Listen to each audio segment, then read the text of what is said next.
ಬಂಗಾರದ ಗಿರಿಯ ನಮ್ಮ ಮಾದಪ್ಪ ಸ್ವಾಮಿ ಏರವರೇ, ಅವರು ಏಳುಮಲೆಯಲ್ಲಿ ನೆಲೆಸವರೇ.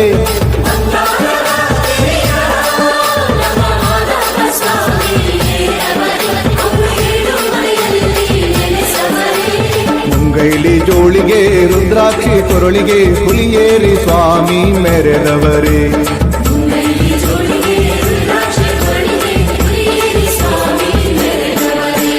ಬಂಗಾರದ ಗಿರಿಯ ನಮ್ಮ ಮಾದಪ್ಪ ಸ್ವಾಮಿ ಏರವರೇ, ಅವರು ಏಳುಮಲೆಯಲ್ಲಿ ನೆಲೆಸವರೇ.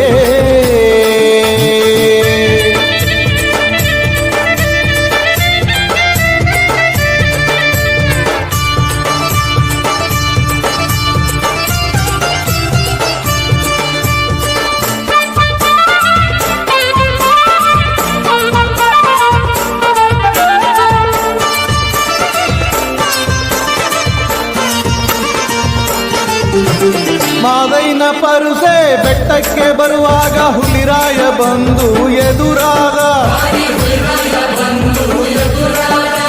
ಕಂಬಾದ ಬೋಳಿ ದಿಂಬದ ಮ್ಯಾಲೆ ಮಾದಪ್ಪ ನಿಂತು ನೋಡವರೇ. ಹುಲಿಯನ್ನು ಕಂಡು ಚದುರಿದ ಪರುಸೆ ಮಾಯ್ಕಾರ ಸ್ವಾಮಿಯ ನೆನೆದವರೇ. ಪರುಸೆಯ ಕೂಗು ಕೇಳಿದ ಸ್ವಾಮಿ ಹುಲಿಯನ್ನೇ ಹೂವು ಮಾಡವರೇ.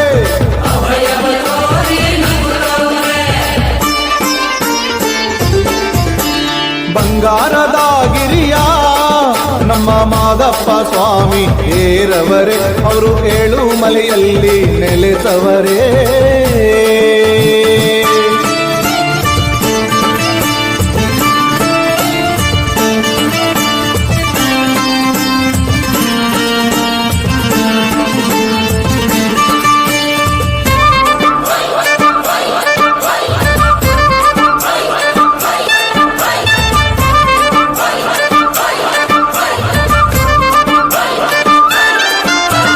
ಬೆಟ್ಟತ್ತಿ ಬೇವಾಗ ಬಿದಿರಕ್ಕಿ ಸಿಡಿವಾಗ ಪರುಸೆಯು ಹೆದರಿ ನಡುಗವರೇ.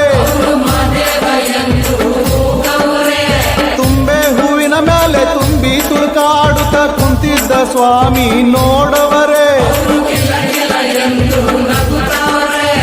ಕೂಗುತ್ತ ಕರೆದರೆ ಕುಣಿಯುತ್ತ ಬಂದು ಭಕುತಿಗೆ ಒಲಿದು ನಿಂತವರೇ. ಗುಡುಗುಡು ಗುಟ್ಟುತ್ತ ನಡುಬಾಣ ಮಿಂಚುತ್ತ ಮುಗಿಲಿಂದ ಮಳೆಯ ಸುರಿಸವರೇ.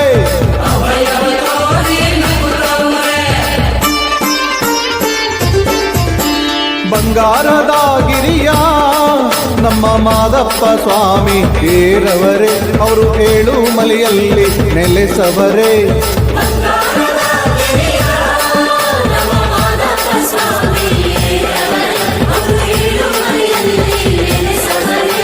ಮುಂಗೈಲಿ ಜೋಳಿಗೆ ರುದ್ರಾಕ್ಷಿ ಕೊರಳಿಗೆ ಹುಲಿಯೇರಿ ಸ್ವಾಮಿ ಮೆರೆದವರೇ.